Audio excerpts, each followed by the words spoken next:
It's time for the Hockey Writers Grindline, a weekly show covering everything Detroit Red Wings. Brought to you by our own iconic top line of Wings writers. Sit back and enjoy The Grind. Hello, everybody, and welcome back to another episode of The Grind Line here at the Hockey Writers. I am your host, Matthew Zator, and as always, I am joined in by my line mates, Evan Sabourin and Devin Little. Devin, how's it going? I mean, we just had an episode not that long ago with the Patrick Kane signing, but we're back. How's it going the last couple of days here? Yeah, good to be back in our usual time slots. Always fun when we have a reason to do an emergency episode, especially when it's that type of emergency. Yeah. But yeah, no, excited to be here. Excited to talk some more about Patrick Kane and more. Yes, we have a few things to talk about for sure. And Evan, how's it going? Things are going good, man. It was a pretty good week. Actually, I really loved the game. There's nothing better than beating the Blackhawks. I don't care how bad they are. Just pounding the Blackhawks, it brightens my day. For sure. Yeah, they've been rivals for quite a long time. When the Red Wings were over, they've been just rivals for a long time since the Red Wings were in the Western Conference for some odd reason. I never understood that. I never understood the Red Wings being in the Western Conference, but since they're like the furthest east you can get in the States, right? Or one of the further ones. But I digress. But yeah, it's been a good week for the Red Wings. I mean, they only had one loss. They lost to the Rangers 3-2, but beat the Blackhawks, like you said, 5-1, and the Wild 4-1. So pretty good week. Signing Pat Kane, winning a couple games, and they just keep I don't know if solidifying, but making their case of being a playoff team a little stronger here. But let's get right into the show. But of course, before we do, I got to plug our Substack that we've got here at the Hockey Writers. There is going to be some changes moving forward with the paid stuff, but you're still going to be getting your free version 3 times a week with all the best articles on the Hockey Writers to your inbox. So, and then also the premium Substack, like I said, there's going to be some changes. You probably got an email if you are subscribed to it, but there's going to be a lot of exciting stuff coming with the premium Substack. You're going to be able to have access to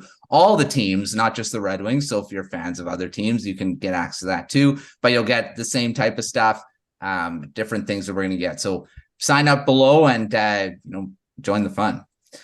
All right, well, let's get into the show with our one good, one bad, and I'm sure we got some good to talk about. There's some few wins. We got that Pat Kane signing. So we'll start with you, Evan. A good and a bad from this past week here. Well, one of the things as writers here, I think we have to do at some point is be honest with ourselves and admit when we're wrong. And if anyone remembers, I didn't speak too fondly of Robbie Fabry's game the past couple of weeks. And obviously he listens to our show and has really picked up the pace. He had, what did he have? 7 points in his last 5 games. He's got 9 points in 10 games. He's looked great. Great opening goal, or the great goal he had last night. A nice backhand. That was a beauty. Was really impressed with his play.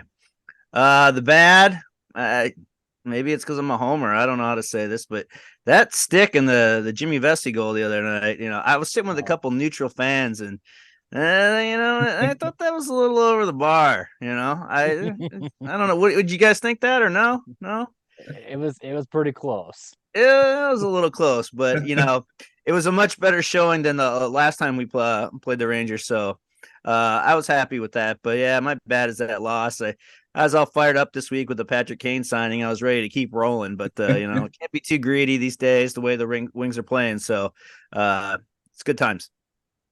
Yeah, I mean, too bad Pat Kane wasn't in the lineup for that game, but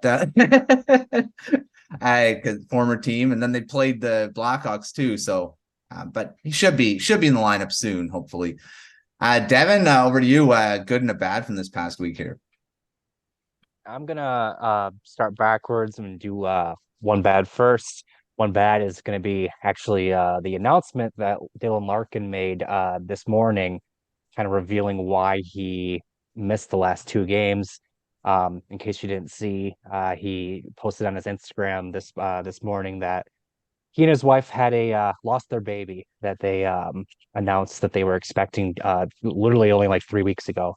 I can't imagine what grief they're going through.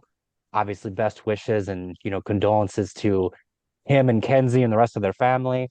That's a pain I don't wish on anyone, and I can't imagine.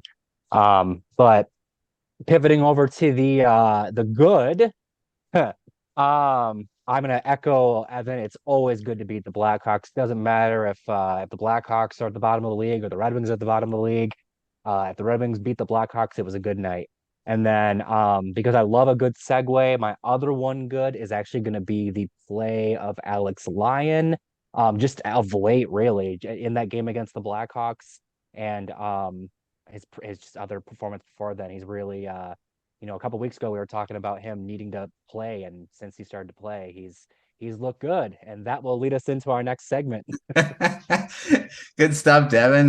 Yeah, I mean, Alex Lyon has been. Let's move right to that because Alex Lyon's been amazing since he's finally started some games for the Red Wings. I wonder if they're thinking maybe we should have started this guy earlier. But if they had listened to our show, they would. Yeah, there you go. Yeah. Right, they listened to us. Steve Eisman must be an avid viewer of the grind line. But I mean, Alex Lyon 3-1 on the season, a 1.26 goals against average, 958 save percentage. What can you say? I mean, those numbers speak for themselves on how good he's been, and a shutout in there as well. But yeah, he's been great. But that does complicate things, and it's been complicated with the goaltending already. It further complicates it.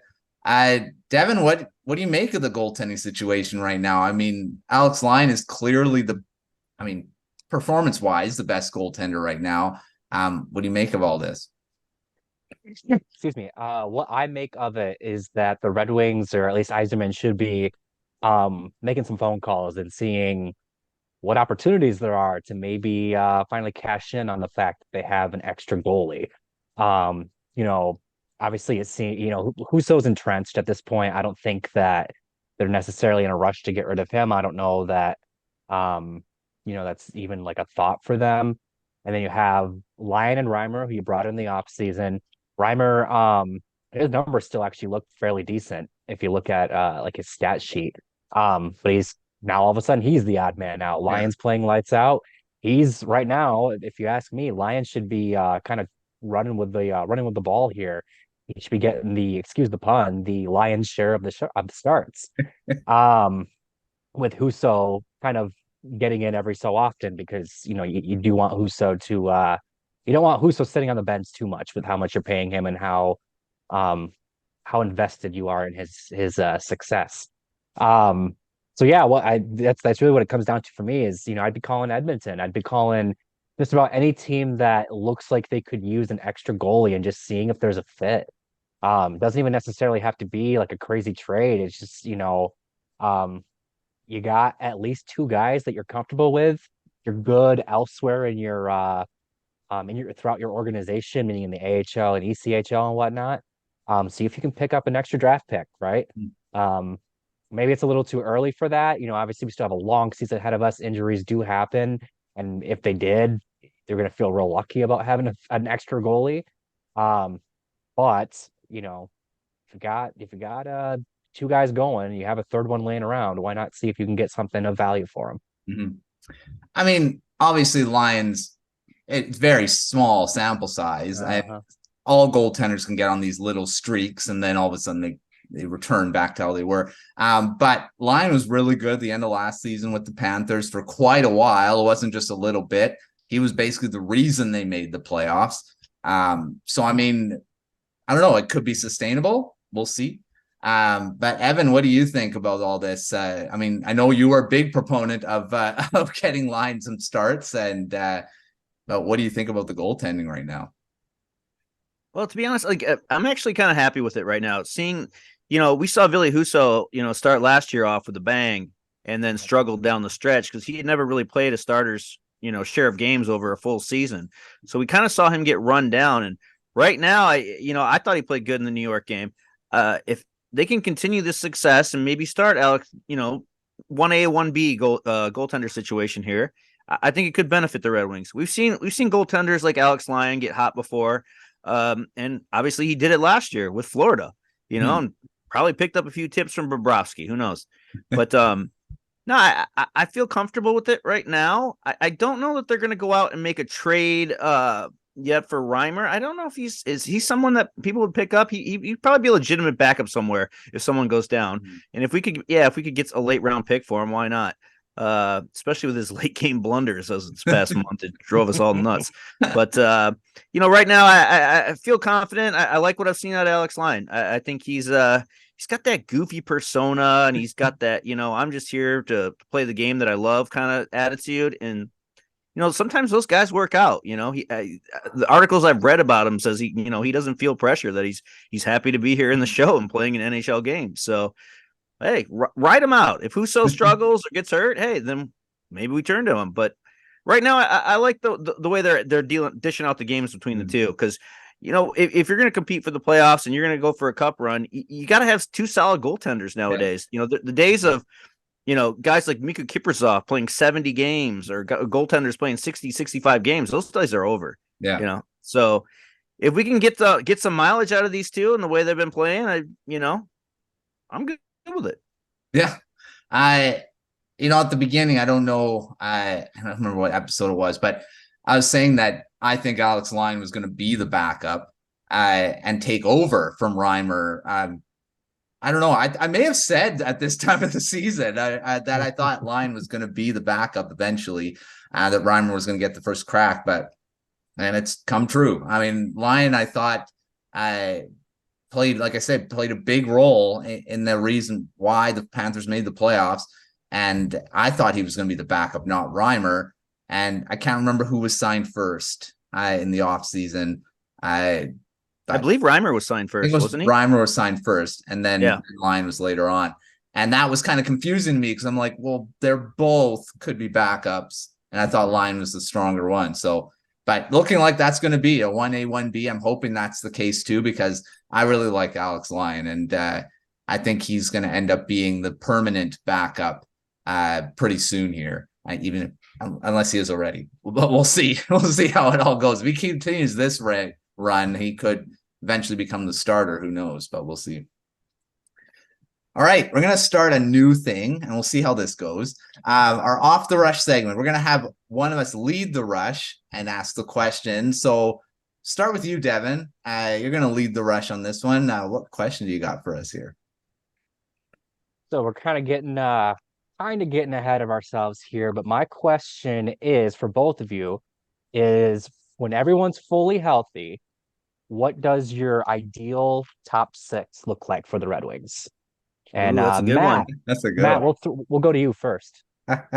Ideal top six. All right. Well, I really like. I'm still going to this. I'm going Dylan Larkin, DeBrincat, and Kane as a top line. I just want to see it, and that's what my ideal top line is. We're going to talk about him soon here, but JT Compher on the second line set. There. I've got. I still like Andrew Kopp in there as well, because I really like the two centermen being able to kind of go in there. So Kopp, Compher, and I'm going to go David Perron in there as the top. So that's my top six. Evan, what's your ideal top six? Yeah, man, this is a tough one because you keep thinking about, God, you got to have Kane and DeBrincat together, but we've talked so much about how good Lucas Raymond has looked lately. It's like, oh, what do you? Oh, Lucas Raymond. I don't want to mess with that Juju. He's been off the charts. And I'm a huge fan of Lucas. As I know you are too, Devin. I think I would stay with the Larkin, Raymond, DeBrincat, and I'd drop Kane to the second line. I don't think they're going to rush him in and play him major minutes. I think for a while they've got to ease him in, right? Yeah. I just don't see it. Even if he's I'm sure he's going to get a lot of power play time, but Yeah, I think I'd still like the top line, and then I'd like to see Compher, Perron, and yeah, what? Gosh, yeah, you'd have to move Raymond down to one of those, right? Yeah, I'd still keep the Larkin, DeBrincat, Raymond, and then go with Compher, Perron, and Kane on the second. There you go. That's a tough one, man. Yeah. And I, of course, pushed Raymond to the third line. There's That's Hey, death but you right got to have there. options, though. When's the last time we had options like this? It's yeah, it's a yeah. new thing for us. If it works that Absolutely. Raymond being on the third line, that's pretty good. That shows how well he's played. So yeah, good question, Devin. I think we scored on that rush there. All Absolutely. right. All right, before we move on, I gotta pay the bills here. And make sure you're checking out that Substack. I say there's a bit of changes to the premium version, but it's fun. It's not gonna change for the worse. It's gonna change for the better. So make sure you're checking that out. There's a link below in the description, and of course, you can just sign up for the free one as well. Okay, well, we talked about JT Compher, mentioned his name a couple times there. Let's talk about how well he's doing this season. He's quietly been one of the better Red Wings right now. I mean, he's got 19 points in 22 games. Everything that kind of everyone would, when he got signed, kind of maybe more than what everyone was hoping for. Getting paid $5.5 million, so pretty big paycheck, and he's doing everything expected, I think, right now. Evan, I'll start with you since I know you wanted to talk about Compher. So, what do you make of his season so far? Why has he been successful, and is this sustainable for the rest of the season? Yeah, man, we hope so. Obviously, now I remember waking up that morning on free agent frenzy day and seeing the Compher signing, and I liked it. And then once I saw the deal, as you just mentioned, 5 for 25, or I was like, whoa, or what was? I'm sorry, was that wrong? Yeah, 5 of 25. Yeah. I was just like, whoa, that seems like a lot for a guy, but God, he's really performed well. And he his previous 7 seasons in Colorado, he moved up and down the lineup, started on the 4th line, and by last year, I mean, he was the 2nd-line center for a contending team. Be a 2 center, and he played with Mikko Rantanen too, which will also help your point total. That's why he put up a career best 52 last year. But yeah, I mean, he's a 200-foot player. He's a hard worker. Those are Steve Yzerman's 3 favorite things, probably. But he's seeing a bigger role this year, and he's playing with some good goal scorers. And his point total is amazing. Joseph Taylor Compher, I mean, 19 points in 22 games is it's not something that's too shabby. He's on pace to shatter his career high. So if you can keep it going, that'd be great. These are the kind of players you need down the middle that are that versatile, that you can move up and down that lineup, when you're contending for a playoff spot. So I've loved his play, and I'm very excited about him. Yeah, he had a couple goals against the Blackhawks, a power play goal and a shorthanded goal. So gotten all there. And yeah, he's nearing about halfway to his 17 goals from last season. And like you said, on pace to shatter those numbers. Devin, what do you think about Compher? I know we talked about him before the season, about what he was going to be, where he was going to play, and he's ending up where we kind of expected him to be on that 2nd line. What do you think about his play this season, and is this success sustainable? First and foremost, I've been very impressed with Compher. I was definitely in the camp of, last season was kind of a blip and not the norm to expect for him coming into Detroit. It was his first season really like playing in a 2C role, and his numbers, that was his first like big point total of his career, and it was like, all right, contract year, playing on the 2nd line with Mikko Rantanen, like. There's no way he does it again. There's no way. And then here he is, 19 points in 22 games. Yeah, he's off to a pretty darn good start. Yeah. I think the big thing for me is just the dude plays the game the right way. Evan, you mentioned his 2-way game. I think that's huge, not just in terms of him fitting in with his team and what Steve Yzerman expects of players who are going to be on this team, but also just for them as a 2nd-line center. Not only is Compher, especially recently, kind of expected to put up points, but he's also kind of entrusted to be kind of a shutdown guy. There's a good stretch for the first, 2-3 weeks of the season where his line with Kopp and Haran or Rasmus, I think it was Rasmussen.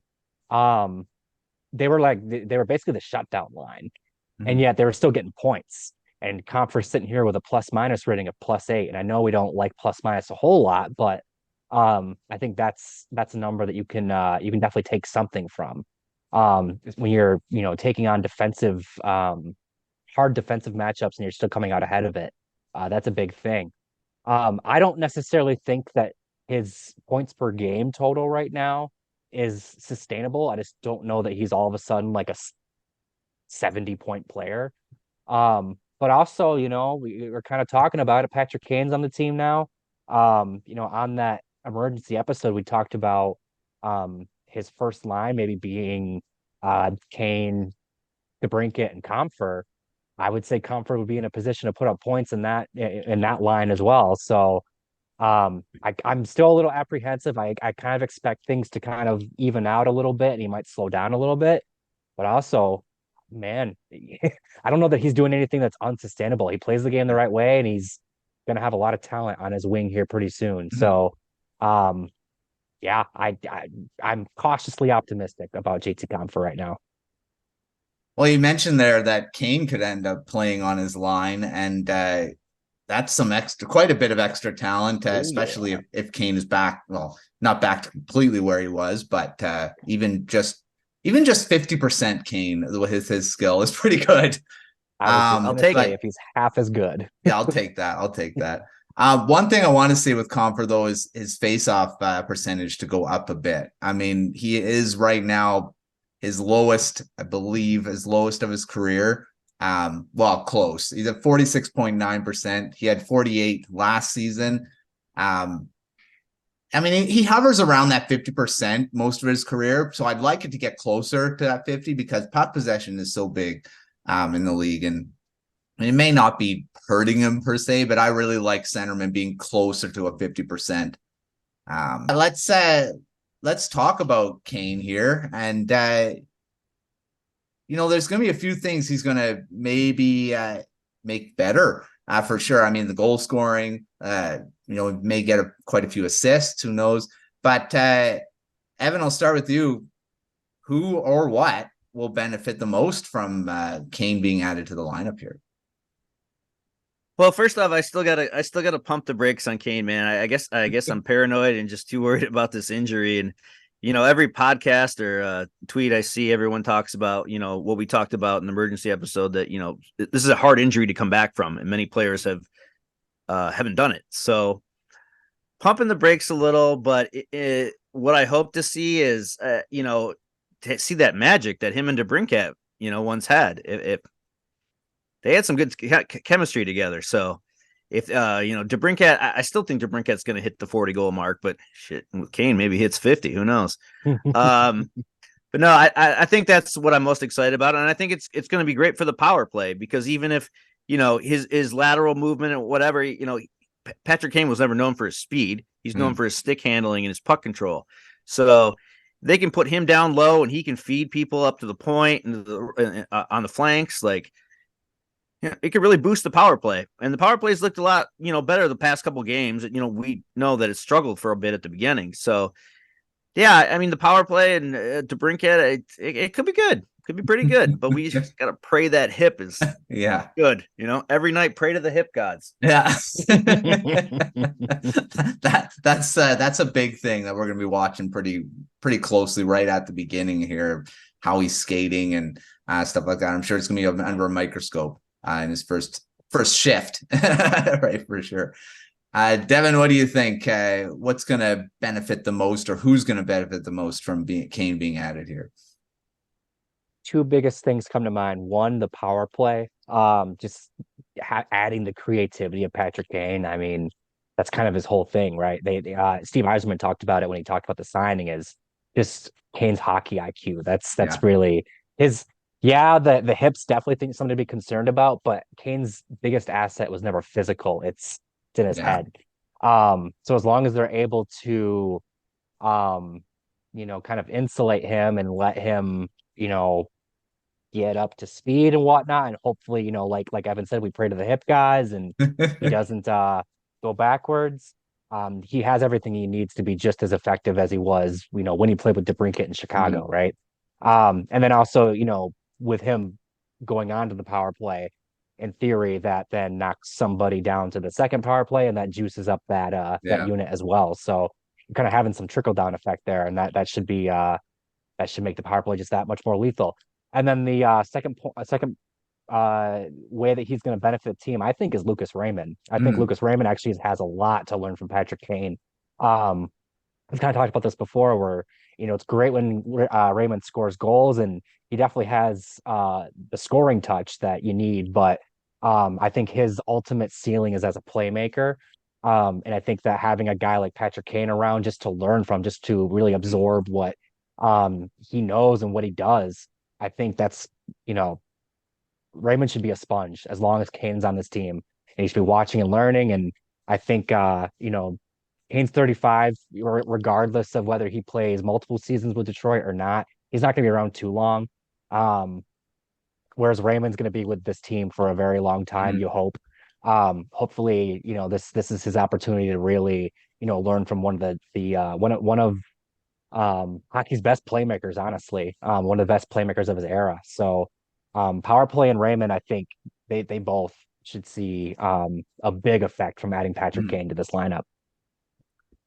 Yeah, that was my first thought, was the power play, because you don't need to do much with the hip. I mean, you're not moving too much. He's going to be able to, that playmaking ability that he's got is going to be a huge benefit to the power play. And he is very creative, and that's not injured. His hockey IQ is still there. And that happens with, veterans, they slow down these guys, but they still have the brain. They still got the instincts. So Kane's still going to have that, and that's going to be a big benefit. And I think just as veteran leadership, he's a veteran. He's been in the league a long, long time. He's been through it all. He's won a couple cups. He's got tons of experience. So all the young guys, not just Raymond, but all the young guys that are up here, Berggren as well. Soak it in, because he is one of the best American goal scorers, point getters in all time. So definitely take whatever you can from the guy. That's for sure. All right. Well, Evan, you've got the last rush here. I'll pass the puck to you. Give us a question here. All right, guys, this is a good one. Out of all the free agents that Steve Yzerman signed the past 2 off seasons, which one do you think is the most important one? Oh, who are you starting with? I'm going to start with you, because Devin looks a little confused right now. He's thinking. Yeah, the motor's running. Oh, the last 2 off seasons, you said? Yes. Oh my, this is a tough one. So that includes Perron, Ghost Despair, Lyon, right? Compher, Cop. There's quite a few that he signed. That's the thing, right? It's like half the Sherrod. team. Really. Yeah, half the team. I want. Okay, I'm just gonna quit. My first thought, and because I just love his game. David Perron. He was good in his first season. He's been good this season. Just the veteran leadership that he's brought to. I'm going to say David Perron at this point, but Kane may take it if he does as good as I hope that he does. No, I agree. I really like David Perron, the player. He's so good with the puck down low, and he's very good warding off defenders, and he's great at the power play. He got off to a little bit of a slow start this season, but he's really picked it up the last couple of weeks. And that was one of my first thoughts too. All right, man, up to you. Yeah. I'm going to have a caveat here of I think there's maybe some value that we don't know just because we don't get to be in the locker room. You think of Cop and Sherrod and Perron, they all wear letters for this team. And I think that kind of signifies that there's some value that we don't know about because they're the ones in the locker room that are helping Larkin lead this team. And I think that kind of Sherratt gets maybe a little undervalued because he kind of wears that letter just about every time he plays. But I'm going to go with Compher, and the only reason why I'm going to go with Compher is because he has really owned that second line center role in a way that Andrew Kopp did not last season. And I would even argue that the fact that Kopp wasn't able to own that role last year is why they signed Compher in the first place. I think that, like I said just a little bit ago, I do expect him to kind of come back down to earth a little bit. But as things stand right now, Compher has given them something that they literally have not had since Dylan Larkin was the second line center, and that's a second line center. And that's, now you're able to add a Patrick Kane to lineup, and he's going to have someone to play with, whether it's Larkin or Compher, and that's huge. Yeah, for me right now, it's got to be Compher. Yeah, I agree. I think you hit it the nail right on the head there, saying, that's what we were expecting with Kopp, that second line center that we've been searching for, but we didn't get it right the first time. But hey, I guess the second time's a charm. So, hey, I'm all for it. All right, well, good stuff. Thanks, guys, for playing along. We'll see if we can do this every episode. We'll kind of throw it around, but thanks for joining another episode of the Grind Line. Make sure checking out that Substack. I say some changes coming, but we'll have some fun in the next week. Make sure checking out everything at the Hockey Writers. But until next time, we'll see you on another episode of the Grind Line. And don't forget to pray to the hip gods for all of us. Yes. Hip gods. All right, we'll see you next time.